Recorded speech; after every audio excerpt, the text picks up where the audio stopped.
तो आज सुनते हैं सावन मास पुत्रदा एकादशी व्रत कथा। तो एक बार बोलिए प्रेम से विष्णु भगवान की जय। पुत्रदा एकादशी माता की जय।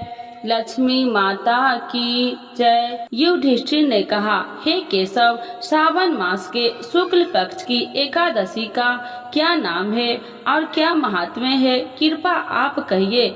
श्री कृष्णचंद्र जी ने कहा, हे राजन, ध्यान पूर्वक इसकी भी कथा सुनो। द्वापर युग में महीपति राजा महिष्मती नगरी में राज्य करता था, परंतु उसके पुत्र न होने के कारण वह अत्यंत ही दुखी था और पुत्र प्राप्ति के लिए अनेक प्रकार के प्रयत्नों को करता रहता था। अनेक प्रकार की चेष्टा करने पर भी जब उसको आनंद देने वाला पुत्र रत्न प्राप्त नहीं हुआ तो राजा ने अपनी वृद्धा अवस्था को देखकर एक दिन अपनी सभा में अत्यंत ही चिंतित होकर प्रजाजनों को संबोधित करके कहा कि प्रजाजनों, मैंने इस जन्म में जहाँ तक ध्यान आता है कि कोई भी पाप कर्म नहीं किया और अत्याचार पूर्ण प्रजा से धन को भी लेकर अपने अर्थकोष में सज्जित नहीं किया, न किसी का धरोहर का ही हरण किया तथा अपनी प्रजा का पालन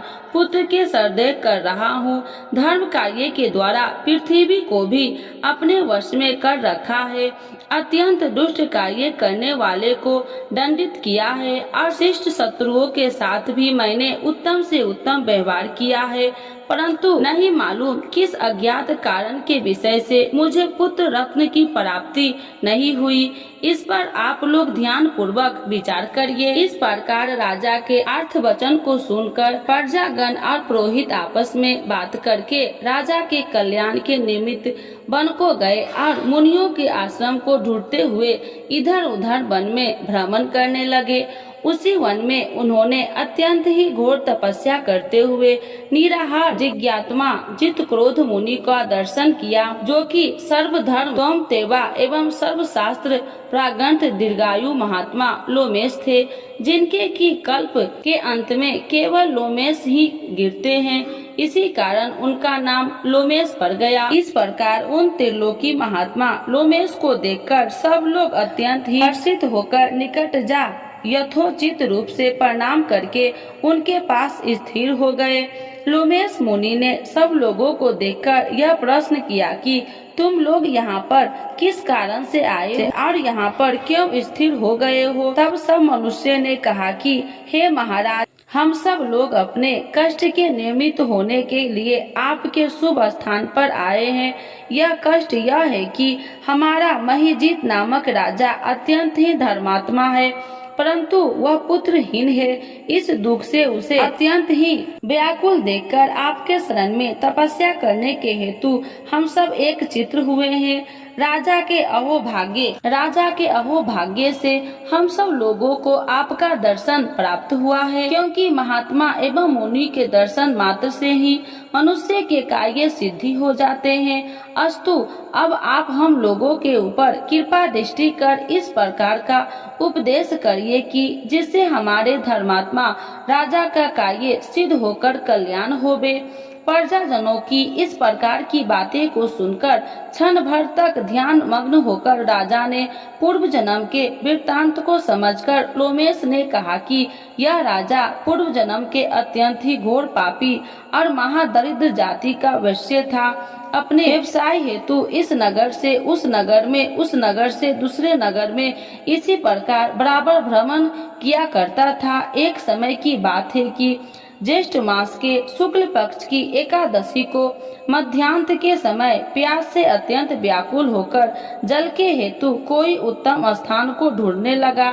संयोगवश उसको एक अत्यंत ही उत्तम और स्वच्छ जलाशय दिखाई पड़ा। उसको देखते ही जल पीने की इच्छा से उसके समीप गया। उसी समय कुछ ही दिनों के ब्याही हुई एक गौ अपने साथ बछड़ों को लिए उसी जलाशय पर आकर जल पीने लगी। उस समय उस बनिए ने उस जल पीते हुई गौ को हटाकर स्वयं ही जल को पिया। इस पाप के कारण निसंतान है, परंतु कुछ पूर्व जन्म के पुण्य के प्रताप से उसको राज्य प्राप्त हो गया। मुनि जी की बातें को सुनकर प्रजाजन और पुरोहित ने कहा कि हे महाराज, हम लोगों ने पुराणों के द्वारा इस प्रकार सुना है कि पुण्य कार्य करने से पाप नष्ट हो जाते हैं। सो आप कृपा करके इस प्रकार पुण्य का उपदेश कहिए कि जिससे पाप नष्ट होकर राजा महिजीत को पुत्र प्राप्त हो। तब लोमेश ऋषि ने कहा, हे मनुष्य, सावन मास के शुक्ल पक्ष की पुत्रदा नामक एकादशी का व्रत तुम लोग करो और नियम पूर्वक पूजन इत्यादि करके रात्रि भर जागरण करो तथा उसका सब फल आपने राजा को प्रदान दे तो उस राजा को पुत्र उत्पन्न होगा। इस प्रकार लोमेश ऋषि द्वारा व्रत के विधान और फल को सुन सब लोगों को अपार आनंद प्राप्त हुआ और सब लोग अपने अपने घर को लौट आए। जब सावन मास आया तो सब लोगों ने लोमेश ऋषि के आज्ञा अनुसार राजा सहित भक्ति और विधि पूर्वक एकादशी का व्रत किया और दूसरे दिन अपना अपना फल उन सब लोगों ने राजा को प्रदान कर दिया। तब उस फल से प्रभाव से राजा की रानी गर्भ को धारण कर समय आने वाले पुत्र रत्न को प्राप्त किया। इस प्रकार यह फलदायित्री पुत्रदा एकादशी है। इसीलिए इस लोक और उस लोक में आनंद प्राप्त करने वाले को इस पुत्रदा नामक एकादशी का व्रत अभ्यास करना चाहिए। इस एकादशी की महात्म्य पढ़ने और सुनने से घोर पापों से मुक्ति होती है। तो एक बार बोलिए प्रेम से विष्णु भगवान की जय। पुत्रदा एकादशी माता की जय। लक्ष्मी माता की जय। कथा के अनुसार प्राचीन समय में भद्रावती नगरी में सुकेतु मान नाम का एक राजा राज्य करता था। उसके कोई संतान नहीं थी। उसकी पत्नी का नाम शोभ्य था। उस पुत्रहीन राजा के मन में इस बात की बड़ी चिंता थी कि उसके बाद उसे और उसके पूर्वजों को कौन पिंड दान देगा। उसके पितर भी व्यथित हो पिंड लेते थे कि सुकेतु मान के बाद हमें कौन पिंड दान देगा। इधर राजा भी बंधु बांधव राज्य हाथी घोड़ा आदि से संतुष्ट नहीं था कि उसका एकमात्र कारण पुत्रहीन होना था। बिना पुत्र के पितरों और देवताओं से ऋण नहीं हो सकते। उस तरह राजा रात दिन इसी चिंता में घुला करता था। इस चिंता के कारण एक दिन वह इतना दुखी हो गया कि उसके मन में अपने शरीर को त्याग देने की इच्छा उत्पन्न हो गई। किंतु वह सोचने लगा कि आत्महत्या करना तो महापाप है। अतः उसने इस विचार को मन से निकाल दिया। एक दिन इन्हीं विचारों में डूबा हुआ वह घोड़े पर सवार होकर वन को चल दिया। घोड़े पर सवार राजा उन पक्षियों और वृक्षों को देखने लगा। उसने वन में देखा कि मृग, बाघ, सिंह, बंदर आदि विचरण कर रहे हैं। हाथी, शिशुओं और हथनियों के बीच में विचार रहा कि उस वन में राजा ने देखा कि कहीं तो सियार कर्कश शब्द निकाल रहे हैं और कहीं मोर अपने परिवार के साथ नाच रहे हैं। वन के दृश्य को देखकर राजा और ज्यादा दुखी हो गया कि उसके पुत्र क्यों नहीं है। इसी सोच विचार में दोपहर हो गई। वह सोचने लगा कि मैंने अनेक यज्ञ किए और ब्राह्मणों को स्वादिष्ट भोजन करवाया है, किंतु फिर भी मुझे यह दुख क्यों मिला है। आखिर इसका कारण क्या है। अपनी व्यथा किससे कहूँ और कौन मेरी व्यथा का समाधान कर सकता है। अपने विचारों में खोए राजा को प्यास लगी। वह पानी की तलाश में आगे बढ़ा। कुछ दूर जाने पर उसे एक सरोवर मिला। उस सरोवर में कमल पुष्प खिले हुए थे। सारस, हंस, घड़ियाल आदि जल क्रीड़ा में मग्न थे। सरोवर के चारों तरफ ऋषियों के आश्रम बने हुए थे।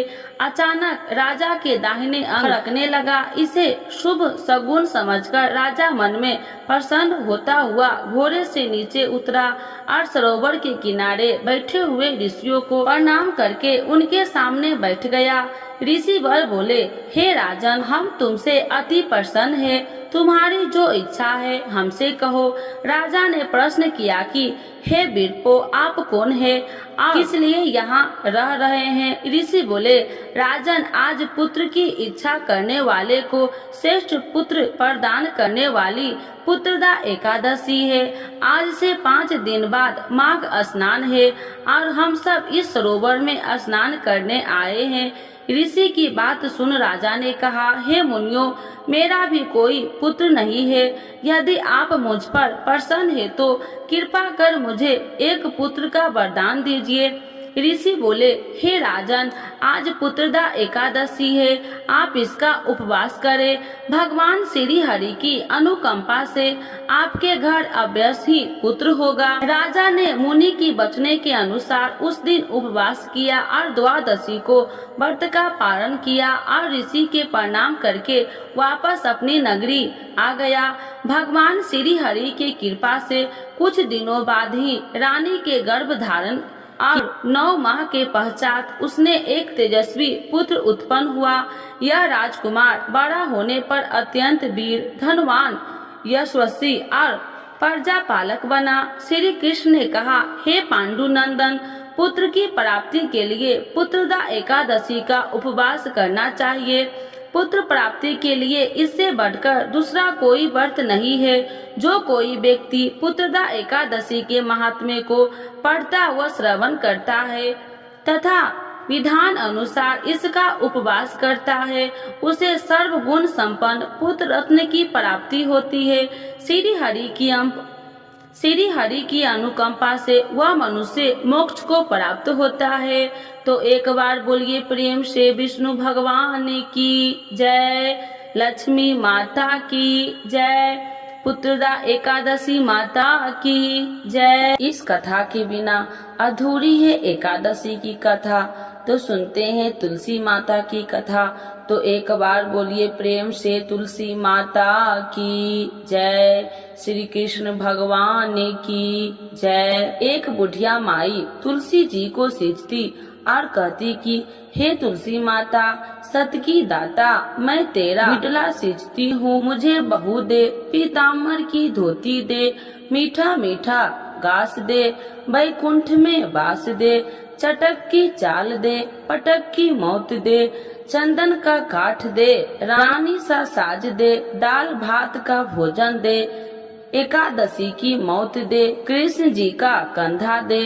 जब तुलसी माता यह बात सुनकर सूखने लगी तो भगवान ने पूछा कि हे तुलसी, तुम क्यों सूख रही हो। तुलसी माता ने कहा कि एक बुढ़िया रोज आती है और यही बात कह के जाती है, मैं सब बात तो पूरा कर दूंगी, लेकिन कृष्ण का कंधा कहाँ से लाऊंगी। तो भगवान बोले, जब वो मरेगी तो मैं अपने आप कंधा दे आऊंगा, तू बुढ़िया माई से कह देना। जब बुढ़िया माई मर गई, सब लोग आ गए।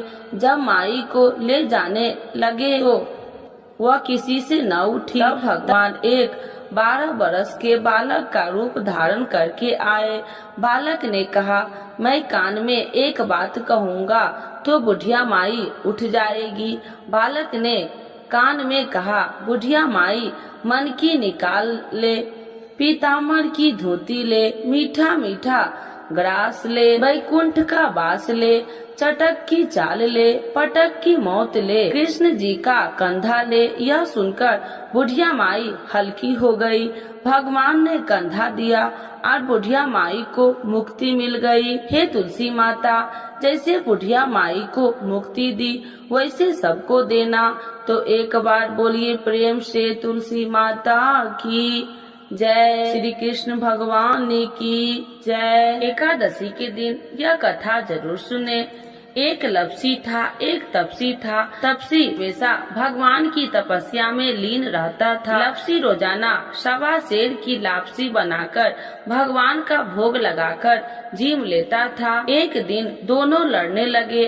तपसी बोला, मैं रोज भगवान की तपस्या करता हूँ, इसीलिए मैं बड़ा हूँ। लपसी बोला, मैं रोज भगवान को 1.25 सेर लपसी का भोग लगाता हूँ, इसीलिए मैं बड़ा हूँ।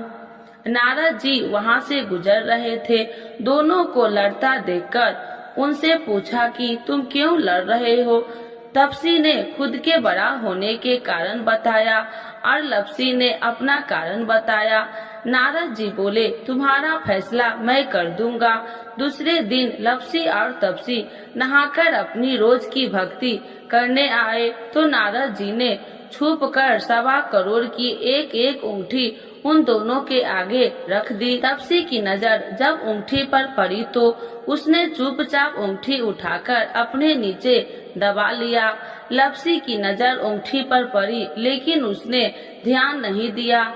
भगवान का भोग लगाकर लपसी खाने लगा। नारद जी सामने आए तो दोनों ने पूछा कि कौन बड़ा है, तो नारद जी ने तपसी से खड़ा होने को कहा। वो खड़ा हुआ तो उसने नीचे दबी अंगूठी दिखाई पड़ी। नारद जी ने तपसी से कहा, तपस्या करने के बाद भी तुम्हारी चोरी करने की आदत नहीं गई, इसीलिए लपसी बड़ा है और तुम्हें तुम्हारी तपस्या का कोई फल भी नहीं मिलेगा। तपसी शर्मिंदा होकर माफी मांगने लगा। उसने नारद जी से पूछा, मुझे मेरी तपस्या का फल कैसे मिलेगा? नारद जी ने कहा, यदि कोई गाय और कुत्ते की रोटी नहीं बनाएगा तो फल तुझे मिलेगा। यदि कोई ब्राह्मण को भोजन करवाकर दक्षिणा नहीं देगा तो फल तुझे मिलेगा। यदि कोई साड़ी के साथ ब्लाउज नहीं देगा तो फल तुझे मिलेगा। यदि कोई दिए से दिया जलाएगा तो फल तुझे मिलेगा। यदि कोई सारी कहानी सुने लेकिन तुम्हारी कहानी नहीं सुनेगा तो फल तुझे मिलेगा।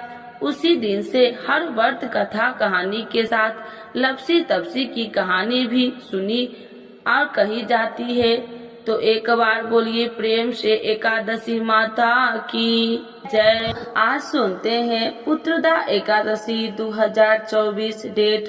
पुत्रदा एकादशी कब है, जाने डेट और व्रत रखने का लाभ। श्रावण मास के शुक्ल पक्ष की एकादशी को पुत्रदा एकादशी कहते हैं। पुत्रदा एकादशी अब की बार 16 अगस्त को है। पद्म पुराण के इस एकादशी का महत्व बहुत ही खास माना गया है। सावन के पवित्र महीने में जब भगवान विष्णु चतुर्मास की निद्रा में होते हैं तो यह एकादशी पड़ती है और इसको पुत्रदायी एकादशी माना गया है। इस दिन विधि विधान से भगवान विष्णु की पूजा करने का खास महत्व होता है।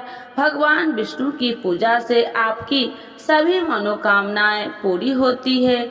मान्यता है कि इस दिन वे महिलाएं जो पुत्र पाना चाहती है अगर व्रत करे तो उन्हें पुत्र रत्न की प्राप्ति होती है। आइए जानते हैं पुत्रदा एकादशी व्रत का महत्व, डेट और पूजा विधि। पुत्रदा एकादशी की डेट। पुत्रदा एकादशी इस बार 16 अगस्त को है। इस एकादशी तिथि का आरंभ 15 अगस्त को सुबह 10:26 से हो जाएगा। इस एकादशी का समापन 16 अगस्त को सुबह 9:39 पर होगा। व्रत का पारण 17 अगस्त को सुबह 5:51 से 8:05 तक किया जा सकता है। पुत्रदा एकादशी व्रत का महत्व। पुत्रदा एकादशी का व्रत करने से आपको अच्छे पुण्य की प्राप्ति होती है और साथ ही आपको मृत्यु उपरांत वैकुंठ लोक की प्राप्ति होती है।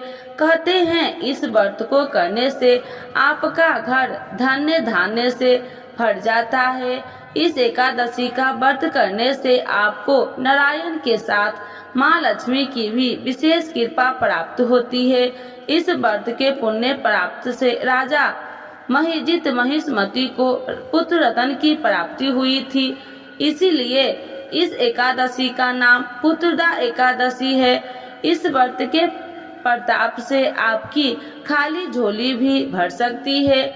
इस तिथि में वैष्णव समाज के लोग भी भगवान विष्णु की पूजा करते हैं। पुत्रदा एकादशी व्रत की पूजा विधि।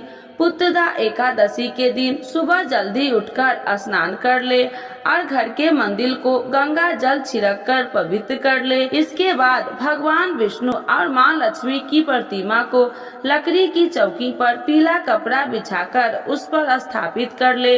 इसके बाद गंगा जल से इसका अभिषेक करे और पुष्प के साथ तुलसी दल अर्पित करे।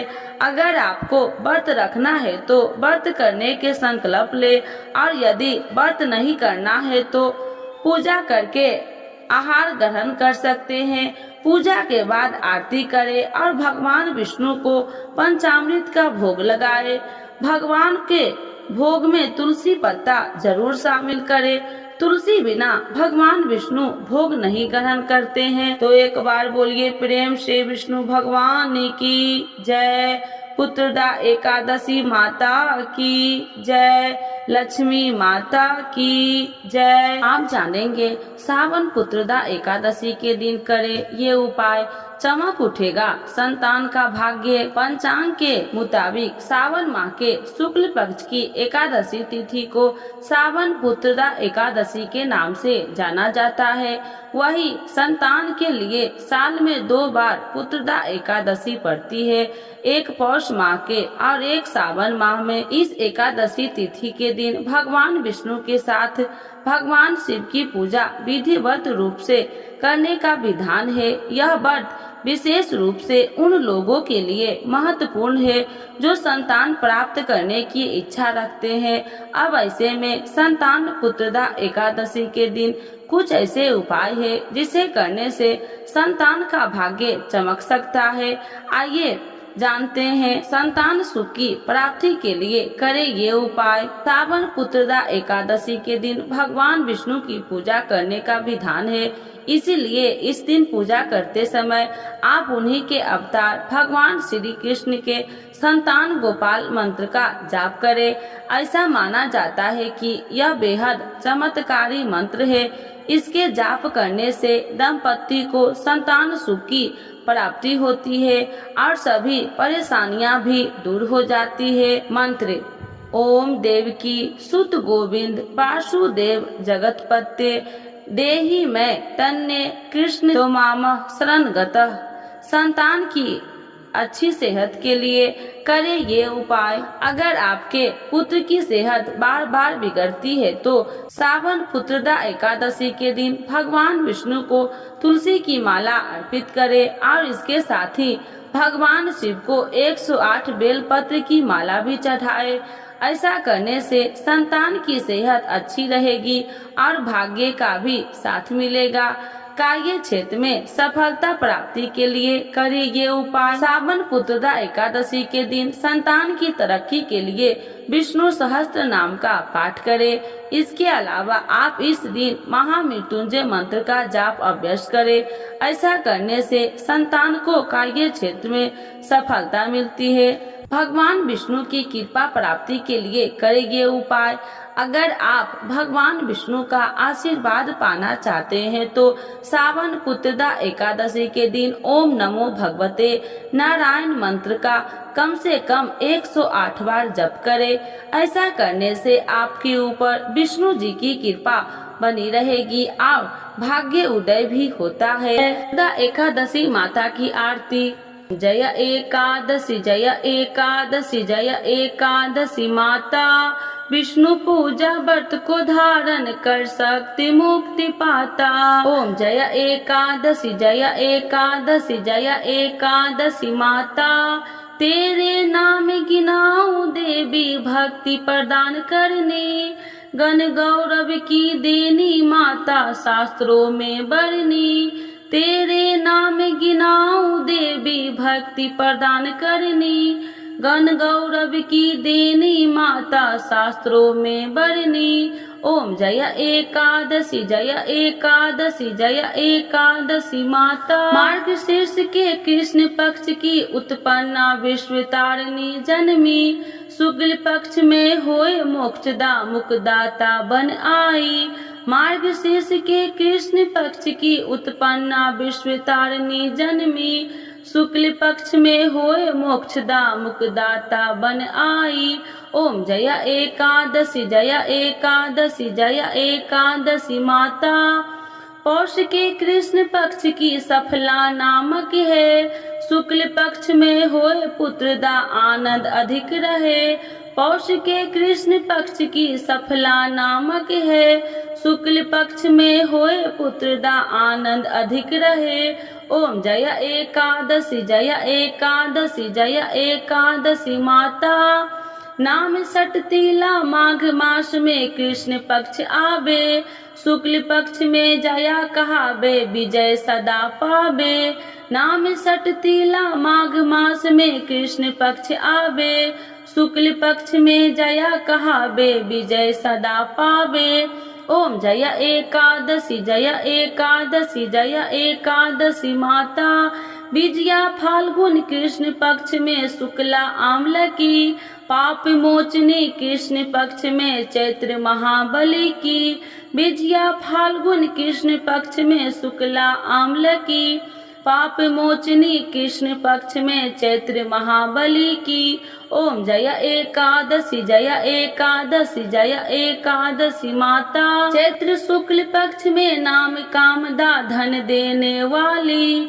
नाम बरूथनी कृष्ण पक्ष में वैशाख माहवाली। चैत्र शुक्ल पक्ष में नाम कामदा धन देने वाली। नाम बरूथनी कृष्ण पक्ष में वैशाख माहवाली। ओम जया एकादशी जया एकादशी जया एकादशी माता। शुक्ल पक्ष में होए मोहिनी अपरा ज्येष्ठ कृष्ण पक्षी। नाम निर्जला सब सुख करनी शुक्ल पक्ष रखी। शुक्ल पक्ष में होए मोहिनी अपरा ज्येष्ठ कृष्ण पक्षी। नाम निर्जला सब सुख करनी शुक्ल पक्ष रखी। ओम जया एकादशी जया एकादशी जया एकादशी माता। योगिनी नाम आषाढ़ मास में जाने कृष्ण पक्ष करनी। देव शयनी नाम कहावे शुक्ल पक्ष धरनी।